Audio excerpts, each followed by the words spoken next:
धन्यवाद सभापति महोदय, मुझे आपने गृह और कारागाह पे बोलने का मौका दिया।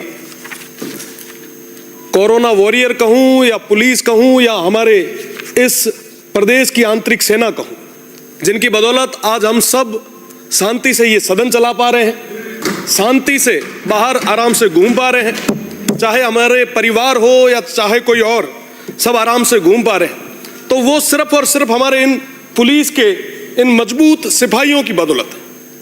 अपराधियों में भय, आमजन में विश्वास, ये जो वाक्य है वाकई बहुत मजबूती के साथ हमारे ये जो सिपाही हैं ये चरितार्थ कर रहे हैं। पर कुछ देर पहले सादुलपुर से आने वाले माननीय सदस्य ने कहा, और मैं भी उसी बात से पूरे तरीके से इत्तेफाक रखता हूं, कि आज भी हमारे उन साथियों को साइकिल भत्ता ही मिल रहा है।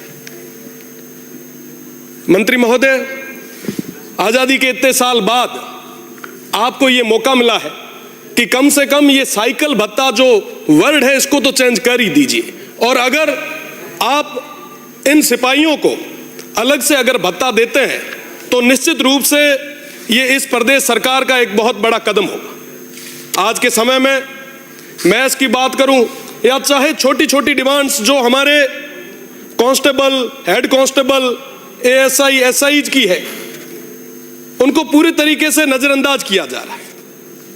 साहब, मैं तो बात करूंगा जिसकी बात मुझे लगता है कि अभी की जानी है।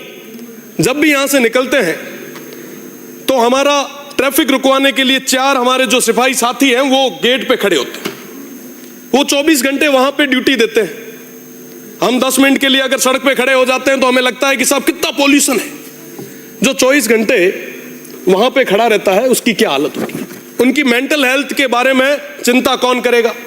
जब यहां से निकलते हैं तो कई बार हमारे जो सफेद वर्दी में इस सदन में काम करने वाले हमारे जो साथी हैं उन्हें देखते हैं। साहब, हमारे आने से 2 घंटे पहले आते हैं और जाने के 2 घंटे बाद जाते हैं। कई बार जब आप जब 1 बजे लंच करते हैं, निकलते हैं, उस समय बात करते हैं कि साहब आपने लंच वंच किया क्या? वो कहते हैं कि साहब सुबह करके आते हैं और रात को आप जब सदन खत्म करते हैं तब हम जाके करते हैं। साहब, वाकई हमारे ये जो साथी हैं बहुत मजबूती के साथ काम कर रहे हैं, पर उनको जो बेसिक चीजें जो है वो उपलब्ध कराई जानी बहुत ज्यादा जरूरी है। सही बात की अभी कि साहब आजकल अपराधियों के पास फॉर्च्यूनर है, बड़ी बड़ी महंगी महंगी गाड़ियां हैं, पर हमारे सिस्टम के पास, हमारे प्रशासन के पास क्या है? आज भी वही जीप, मुझे नहीं लगता जिसका कभी इंश्योरेंस भी हुआ होगा।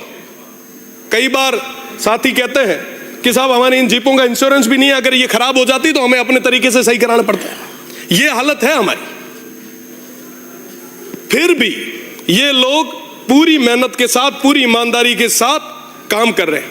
आज अगर कोई घटना घट जाती है तो सबसे पहले तलवार पुलिस पे पड़ती है।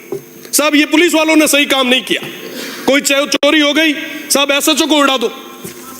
सबसे कमजोर कड़ी हमेशा पुलिस को माना गया।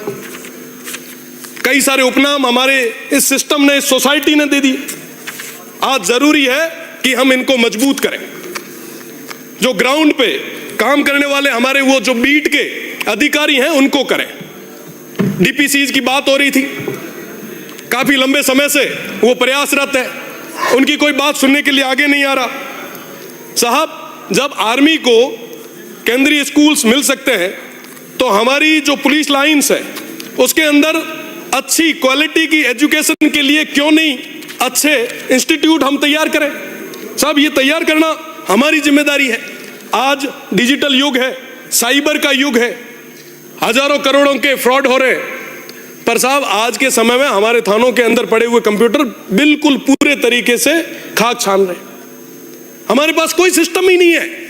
हम बातें करते हैं बड़ी बड़ी, इस सिस्टम को डेवलप करने की जरूरत है। इस एआई के जमाने में पूरे जिले में एक एसपी ऑफिस पे साइबर सेल छोटी सी बनाई होती है। कई बार तो 4 लोगों को पूछना पड़ता है कि साहब वो टेबल कहां लगी। ये स्थिति आज के समय में हो रखी। मेरा निवेदन है आपसे कि कम से कम ऐसी जो अपग्रेडेड सेल्स है उनको और ज्यादा मजबूत करने की जरूरत है। साथ ही साथ जो हथियारों की बात हुई, अभी चर्चा चल ही रही थी, क्योंकि मैं बाड़मेर, जैसलमेर और बालोतरा उस क्षेत्र से आता हूं, पश्चिमी राजस्थान से आता हूं, जहां पे धीरे धीरे जो नया काम हो रहा है उसके साथ साथ कई सारी और चीजें भी बढ़ रही है, क्राइम भी बढ़ रहा है। तो आज के समय में जो अपराधियों के पास लेटेस्ट वेपन आ गए हैं, पर हमारे पुलिस के उन जवानों के पास अभी तक वो लेटेस्ट वेपन नहीं मिल पाए। बिल्कुल, मेरा निवेदन है कि साथ ही साथ पुलिस के साथ और एक बड़ी चीज, अब हम होली मनाने जाएंगे, पर हमारे ये पुलिस के भाई हम सभी की सुरक्षा के लिए लगे रहेंगे। साथ ही साथ कारागृह की बात है, पिछली सरकार ने मुझे कई बार जेल भेजा, मैं उसके लिए धन्यवाद दूंगा, क्योंकि जेल जाने से पहले हमारी सोच कुछ अलग थी। हमें लगता था कि साहब सारे अंदर कैदी हैं, वो पता नहीं कैसे होंगे, उनके 2 सींग होते होंगे, वाकई वो बहुत बड़ा अपराध करके आए होंगे। जब जेल में गए, वहां के हालात देखे, प्रदर्शन करते हुए गए थे। आज भी विरोध कहीं ना कहीं करना पड़ता है तो मजबूती से करते हैं। अगर वर्तमान सरकार भी कहे कि जेल जाना है तो जाके भी आएंगे।